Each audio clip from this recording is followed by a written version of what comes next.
lokasi syutingnya cukup ekstrim waktu itu gitu. Kan waktu itu aku, Cio dan Gary itu kami memutuskan untuk ya udah kita tinggal di satu tempat yang sama supaya kita bisa diskusi tiap hari gitu. Kan kita sering kali ngerasain ya, maksudnya orang tua tuh selalu punya kayak bayangan ideal gitu tentang gimana seorang anak tuh harus jadi A atau jadi B gitu.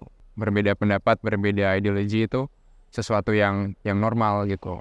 Cuman mungkin gimana kita menyikapinya aja ya gitu.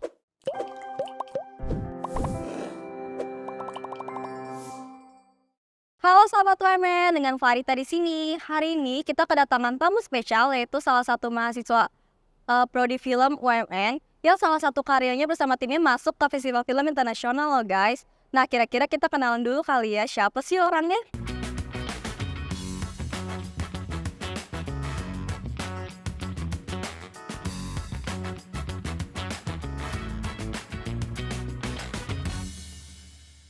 Oke kok, halo. Selamat pagi. Boleh kenalan dulu kali ya kok, namanya siapa, jurusannya apa? Nama aku Michael Reinhardt, aku film UMN angkatan 2019. Nah kok, denger-denger film karya buatan Ko dan tim Koko ini tuh masuk ke Festival Film Miniko Week 9 ya kok. Kira-kira tuh boleh dijelasin gak sih kok festivalnya itu apa dan skalanya internasional atau nasional gitu? Jadi Minikino Film Week ini udah berjalan dari 2015. Tahun ini mereka tahun ke-9. Kalau secara skala festival sih sebetulnya Minikino salah satu yang cukup besar di Indonesia gitu. Skalanya internasional, jadi mereka menerima film-film dari mancanegara. Kira-kira pertama kali perasaan Koko nih pas tahu film Koko tuh kepilih untuk masuk festival itu gimana sih kok rasanya? Tentu senang karena kalau ngomongin festival film tuh ngomongin juga soal apresiasi, ngomongin juga soal gimana film itu bisa ditonton sama orang gitu. Jadi pasti happy sih, dan secara khusus mungkin tahun ini yang membedakan adalah kita ada di program kompetisi gitu. Tahun lalu sebetulnya filmku dan Cio sutradaranya juga ada di Minikino, cuman kami nggak di program kompetisi. Oke. Terus nih kok, Koko sendiri tahu dari mana sih mengenai informasi kompetisi ini gitu? Kalau kompetisi Minikino sebetulnya mungkin aku tahu Minikino udah dari 2020 mungkin ya gitu. Dulu pertama banget tuh tahu dari salah satu program mereka, namanya Begadang Competition. Ini jadi kayak promo ya, tapi jadi Minikino itu buat challenge lah untuk bikin sebuah film pendek dalam waktu 34 jam. Awalnya dari situ sih, terus kemudian aku makin banyak terekspos dengan Minikino setelah belajar tentang film festival gitu. Oke, berarti melalui Minikino ini Koko juga belajar banyak ya kok ya? Oke kok, kira-kira nih boleh gak sih jelasin ke teman-teman judul film Koko tuh apa dan juga kenapa Koko pilih judulnya itu gitu? Oke. Judul filmnya adalah Burning Blue. Kalau ditanya kenapa judulnya Burning Blue, sebetulnya ini idenya muncul dari writer kita namanya Gary. Sebetulnya kalau diperhatikan kan burning tuh identik dengan api ya, identik dengan amarah gitu. Mungkin kalau kita terjemahkan dalam warna mungkin kesannya bisa merah gitu. Tapi kenapa biru? Kita justru pengen ada kontras di situ gitu. Kalau nanti mungkin Clara punya kesempatan untuk nonton filmnya, kamu akan lihat bahwa sebetulnya karakter kita tuh bermain di antara dua elemen gitu, antara daratan dan lautan gitu, yang juga sebenarnya ngomongin soal kontras gitu. Kalau secara spesifik kenapa ada elemen burning, ya di dalam film itu ngomongin soal cinta, ngomongin soal kemarahan gitu, tapi juga ada elemen biru di situ yang juga ngomongin sebenarnya tentang perasaan dilema, perasaan kayak bingung gitu-gitu sebagai anak muda lah. Jadi dua hal itu sih sebetulnya yang pengen dikontrasin, dan kenapa judul burning. Berarti Burning Blue itu kayak buat ngegambarin kontrasnya sifat remaja gitu kali kok, yang masih labil, bertentangan gitu ya kok ya. Oke, terus nih kok filmnya itu bercerita tentang apa sih? Kalau filmnya sendiri sebenarnya ngomongin tentang seorang anak muda namanya Gita. Dia mungkin bisa kita bilang dipaksa kali ya sama orang tuanya untuk jadi atlet badminton gitu. Tapi kemudian dia juga punya pilihan lain dalam hidupnya gitu. Dia sebenarnya nggak pengen jadi atlet badminton. Nah, hal-hal yang dialami itu yang kemudian dia coba salurkan ke ke dalam satu situasi dengan pasangannya di sebuah pantai lah gitu. Sebenarnya premisnya itu sih, tapi filmnya secara keseluruhan ngomongin tentang cinta, ngomongin tentang kebebasan gitu. Kan kita sering kali ngerasain ya, misalnya orang tua tuh selalu punya kayak bayangan ideal gitu tentang gimana seorang anak tuh harus jadi A atau jadi B gitu. Cuman mungkin buat anaknya tuh diterimanya bukan sebagai sesuatu yang kayak bukan diterima sebagai sesuatu yang baik gitu, tapi kadang seringkali kita justru malah merasa dipaksa gitu. Dan bisa sebaliknya juga sih sebetulnya gitu. Jadi ya secara general ngomongin tentang itu sih.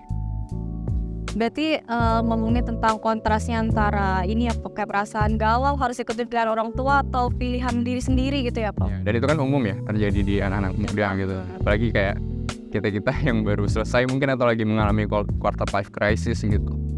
Kayaknya itu selalu jadi problemnya anak muda sih. Berarti film ini benar-benar relate banget ya Pak sama kehidupan anak-anak muda zaman sekarang. Ya kita sih berharapnya gitu. Bener banget sih guys, kadang aku juga kayak galau nih mau ikutin pilihan keluarga yang A atau ikutin pilihan aku sendiri. Berarti film ini benar-benar relate banget sih. Oke Niko, dalam pembuatan film ini Koko sendiri atau sama tim gitu? Kalau misalnya ada satu tim itu kenapa bisa jadi satu tim gitu? Oke. Aku prosesnya ini bareng-bareng sama tim. Kalau ditanya gimana bisa bareng-bareng, sebetulnya kami dikumpulkan karena satu kewajiban. Ini karena bagian dari program Proyek Independen sebetulnya gitu. Tapi teman-teman ini udah aku kenal cukup lama, bahkan dari jauh dari semester 2 dulu gitu kan. Terus kita dulu pernah kerja bareng, tapi kemudian sempat jalan sendiri, dan di Proyek Independen ini kami memutuskan untuk ya udah kita bareng lagi gitu. Gitu sih, ya kerjanya kolektif lah. Berarti Koko sama tim Koko ini sebelumnya udah saling kenal ya? Ya udah. Oke, udah cukup kenal saling lama guys. Nah, terus Niko, boleh tolong jelasin gak sih pembagian job desk dalam pembuatan film pendek Burning Blue? Oke, kalau pembagian job desk mungkin 3 aja yang paling utama ya. Kalau kita di film nyebutnya triangle system gitu. Ada writer, ada director, dan juga ada producer. Kalau aku di sini sebagai produser, itu sebenarnya mungkin tugasnya kayak manajer ya gampangnya gitu. Jadi overseeing kayak semua productions dari awal sampai selesai. Terus ada direkturnya Tio yang hari ini berhalangan hadir. Dia lebih banyak ke kreatif, jadi yang menentukan misalnya nanti filmnya mau potongan adegannya seperti apa gitu. Terus secara acting emosinya mau sejauh apa. Terus ada satu lagi teman kita namanya Gary, dia adalah penulis. Kalau Gary sebenarnya lebih banyak developing karakter, lebih banyak menulis naskah gitu, gimana supaya naskah ini tuh bisa efektif. Itu sih bagiannya. Ya yang lain juga ada, tapi kayak kalau aku jelasin semuanya kayaknya nggak keburu. Terus kalau dari Koko sendiri apa sih kok kesulitannya selama memegang kewajiban itu dari job desk Koko sendiri? Saat itu sebetulnya Burning Blue adalah production terbesarku sih, karena melibatkan cukup banyak orang. Waktu itu kalau nggak salah kami hampir 40 orang kalau nggak salah. Terus lokasinya cukup jauh dan ada beberapa titik. Terus kita juga dengan medannya sih sebenarnya, maksudnya medan kasih syutingnya cukup ekstrim waktu itu gitu, karena harus ada satu part di mana kita harus nyebrang pulau dan itu harus pakai kapal karena bawa barang dan lain sebagainya. Jadi cukup challengingnya di situ sih gitu. Dan masih banyak obstacle lain lah. Kalau kita ngomongin syuting tuh pasti selalu ada hal-hal kecil yang terjadi gitu. Bahkan sempat ada kejadian kecelakaan waktu itu. Oh iya, itu kok kecelakaannya. Tapi ini di luar syutingnya sih. Jadi kayak salah satu kru kami mungkin karena ini ya, maksudnya karena kelelahan atau apa gitu, jadi nggak fokus, terus nabrak gitu. Jadi sempat ada mungkin kami sempat ada 1-2 jam gitu harus selesaiin masalah itu dulu sebelum terus lanjut lagi ke proses syutingnya gitu ya. Cukup banyak. Berarti itu yang benar-benar nggak terduga sih kok ya? Iya, benar-benar nggak terduga gitu. Oke Niko, film pendeknya ini tuh based on true story atau fiksi sih? Film ini sebenarnya fiksi sih, cuman kalau ngomongin film pasti yang aku pelajari ya selalu itu juga ngomongin tentang pembuatnya gitu. Jadi nggak full fiksi. Kalau kita ngomong fiksi mungkin kayak kita ngebayanginnya tuh adalah ini tuh sesuatu yang jauh dari realitas gitu ya, tapi nggak juga gitu. Kalau ngomongin film, malah justru banyak film-film fiksi itu malah justru kayak ngegambarin gimana society kita, gimana kehidupan kita secara umum gitu. Jadi pasti ada sih irisan-irisannya gitu. Dan ini pun sebenarnya lahir dari pengalaman Cio tentang perasaan-perasaan Cio sih sebenarnya, perasaan-perasaan Gary, perasaan-perasaanku. Kami rembukan bareng, terus kita cari tuh apa yang sebetulnya sama-sama kita rasain gitu sebagai anak muda gitu, emosi-emosi seperti apa yang kemudian itu yang kami tuangkan ke dalam karakternya, kami tuangkan ke dalam filmnya. Berarti walaupun emang fiksi gitu, tapi tetap ngambil yang relate sama kehidupan kita sehari-hari ya kok. Betul. Oke kok. Terus penentuan tokohnya itu gimana sih kok? Maksudnya kayak si A jadi ini, si B jadi ini gitu. Kalau talentnya sih sebetulnya kami scouting sih, dan kami sempat nonton lah beberapa filmnya mereka dan cukup cocok gitu karena secara emosi kayaknya mereka bisa nih untuk bawa film ini ke level yang kami mau gitu. Tapi kalau ngomongin penokohan, sebetulnya cerita ini tuh lahirnya tuh dari satu potongan kejadian dari cerita yang seharusnya kami buat. Jadi ini sebenarnya bukan idea story awalnya gitu. Jadi setahun sebelum proses pembuatan ini tuh kami udah punya idea story-nya. Tapi proses developnya tuh cukup panjang kan, dan kami merasa kayak ya di level yang kami mau waktu itu production-nya tuh terlalu besar gitu. Karena harus syuting di luar kota, ada kayak kami harus syuting di pabrik kan mahal ya. Jadi kami diskusi dengan dosen, terus habis itu ada suggestion dari dosennya gimana kalau bukan part itu tuh yang diambil gitu, tapi kita coba lihat ke belakang ke masa mudanya mereka. Oh ini partnya menarik juga nih untuk diangkat. Sebenarnya gitu sih. Berarti yang memulai penokohan ceritanya gitu bukan ini apa sebenarnya? Bukan ini sebenarnya gitu. Dulu bahkan kami udah mikirin tuh habis kejadian ini tuh apa ya rentetan peristiwanya tuh sampai mereka di satu titik yang kami bayangkan dulu gitu. Berarti ini lebih ngambil ke masa lalunya gitu kok? Betul, pas timeline masa mudanya. Iya. Keren banget ya guys, walaupun ngambil part itu juga tetap bisa ngasilin karya yang wow banget. Terus nih kok, berapa lama sih waktu yang dibutuhin sama Koko dan tim buat bikin film Burning Blue ini? Oke, proses Burning Blue ini proses yang cukup panjang dan cukup challenging sih. Kayak untuk development story-nya itu kami butuh 4 bulan dari awal scratch sampai selesai. Jadi itu intens ya, 4 bulan itu intens. Kami develop bareng-bareng. Bahkan waktu itu aku, Cio dan Gary itu kami memutuskan untuk ya udah kita tinggal di satu tempat yang sama supaya kita bisa diskusi tiap hari gitu untuk development karakternya. Prosesnya cukup panjang, terus tapi syutingnya sih pendek ya. Syuting cuma 2 hari tambah satu hari, tapi itu pun setengah hari doang. Terus habis itu yang cukup panjang juga proses editingnya sebetulnya itu, karena ini film sebenarnya udah selesai tahun lalu, cuman kami nggak edarkan dulu ke festival karena pertimbangannya waktu itu adalah salah satu film Kudencio juga itu masih beredar juga di festival lain gitu. Jadi kami nggak mau nabrak lah nih dua film ini, nggak mau nabrak. Jadi kami tahan dulu yang Burning.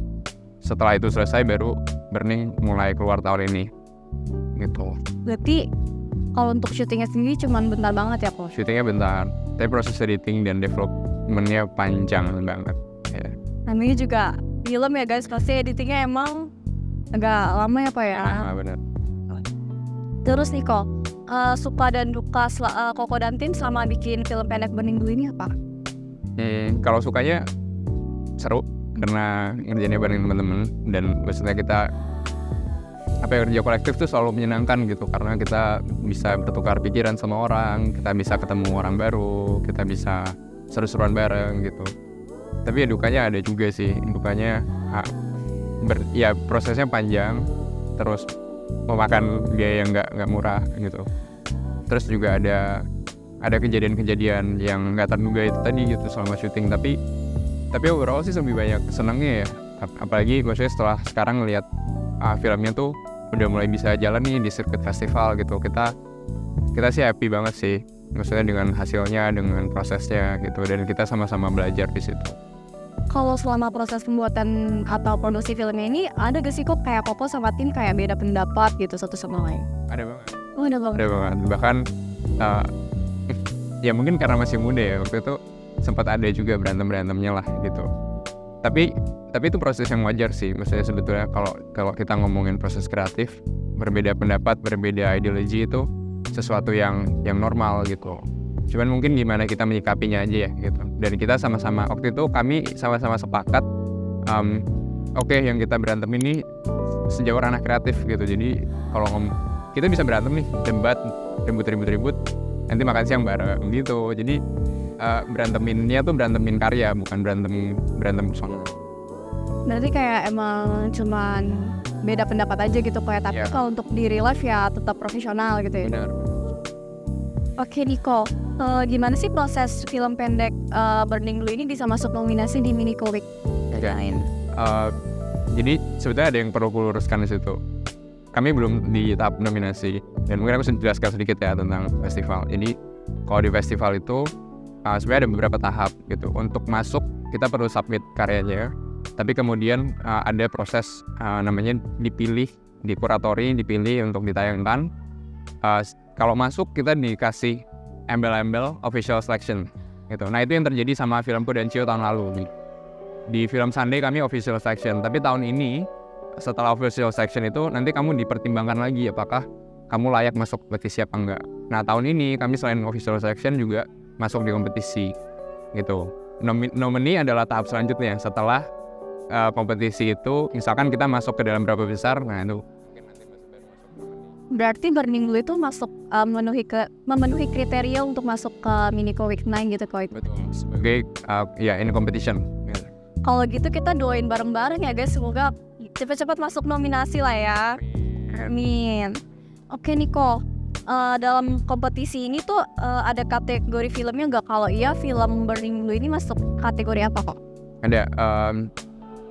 Jadi sebetulnya, tapi ini masih unofficial sebenarnya. Cuman kami cukup intens ngobrol dengan pihak festival, dan aku jujur nggak tahu nih apakah informasi ini confidential apa enggak untuk bocorin. Tapi informasi yang kami terima adalah film ini berkompetisi di 3 program. Ada internasional kategori, terus national kategori, dan youth jury. Youth jury itu untuk emerging talents, untuk yang masih baru gitu. Oke, terus Niko, di balik proses pembuatan film Burning Blue ini tuh ada peran dosen sendiri gak sih kok? Ada. Jadi kebetulan ini karena bagian dari proyek independen, waktu itu kami dibimbing sama Mas Makbul. Beliau juga sekarang adalah direktur yang besar sih sebetulnya. Dia juga menang FFI tahun lalu, dosen UMN. Filmnya koproduksi 7 negara, jadi sebenarnya sebuah privilege juga sih buat kami untuk bisa dibimbing sama beliau gitu. Dan kami masih berteman baik sampai sekarang. Bahkan proses Burning sebenarnya dari awal karena sama dia kami cukup intens selalu minta feedback dan lain sebagainya gitu. Ya dia ngajarin kita banyak hal sih, khususnya untuk development karakter dan development film gitu. Jadi mungkin kalau nggak ada Mas Makbul, mungkin karyanya akan tetap jadi, tapi mungkin nggak akan se-powerful itu. Oke. Terus Niko, selain masuk nominasi Minico Week 9, kompetisi maksudnya, film Burning Blue ini dapat nominasi. Ada lagi gak yang lain gitu selain kompetisi? Kalau sejauh ini belum, karena sebenarnya Minikino adalah festival pertama yang kita targetin gitu. Ya kita berdoa ya sama-sama, semoga setelah ini masih berlanjut. Iya, amin ya guys, doain ya guys. Tapi menurut aku pasti masuk sih kok, soalnya filmnya emang keren banget. Terus Niko, kita mungkin udah mau masuk ke sesi terakhir kali ya. Boleh gak sih kok kasih pesan ke teman-teman sahabat UMN yang mau buat film pendek nih tapi belum berani gitu? Oke. Mungkin pesannya adalah mulai dulu aja ya. Karena orang tuh kadang suka mikir terlalu banyak gitu. Percayalah, aku dulu juga awal-awal bikin film tuh jelek banget. Aku inget jadi di UMN tuh ada satu program namanya Pekan Sinemasi. Dulu aku ikut dan nggak kepilih sama sekali gitu karena jelek. Bahkan aku dulu sempat ketolak di sebuah komunitas film gitu, tapi memang masuknya susah sih Jadi ini untuk memberikan gambaran aja seberapa dulu tuh aku nggak bisa gitu. Tapi ya udah, mulai dulu aja belajar gitu, dan jangan malu untuk gagal, jangan malu untuk tanya.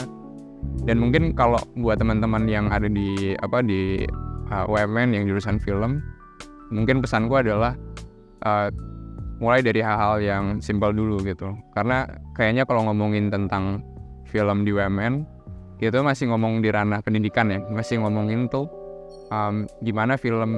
Kita belajar film di sini tuh belajar gimana kita craft storytelling, gimana kita belajar bentuk-bentuk naratif cerita gitu. Jadi nggak perlu mikirnya tuh terlalu jauh, nggak perlu mikirnya tuh terlalu besar gitu. Karena aku melihat tuh banyak problem yang terjadi di anak kuliahan, termasuk aku juga waktu itu, adalah mikirnya tuh production gue harus besar nih, harus ada, nggak tahu, mungkin ada tank lewat gitu. Tapi kayak maksudnya kamu bisa start simple loh sebenarnya, dengan satu lokasi aja, satu talent aja gitu. Tapi kamu belajar gimana craft the storytelling supaya itu tuh bisa nyampe ke audience gitu. Karena banyak banget film-film yang justru di festival adalah film-film yang simple gitu. Film-film yang karakternya nggak banyak, lokasinya nggak banyak, secara set tuh sederhana, tapi the story is very powerful gitu. Berarti kuncinya itu kalau untuk teman-teman yang mau mulai start buat film pendek, intinya yang simple dulu ya, kok yang penting ceritanya gitu. Soalnya jangan takut buat coba hal baru, dan juga jangan malu untuk gagal gitu ya, kok. Benar, karena semua kan proses ya. Betul Pak. Instan gitu. Oke sih kok, paling segitu aja untuk pertemuan kita hari ini. Aku sebenarnya mau ngucapin terima kasih buat Ko Michael udah mau datang ke UMN. Dan juga sahabat UMN, jangan lupa untuk dukung terus Burning Blue supaya masuk ke nominasi di Mini Kino Week 9. Bye guys. Dia merasa bosan dengan kehidupan, dengan pekerjaan rutinitasnya, dan kebetulan dia ditugaskan untuk mengosongkan sebuah apartemen yang pemiliknya secara misterius tiba-tiba menghilang.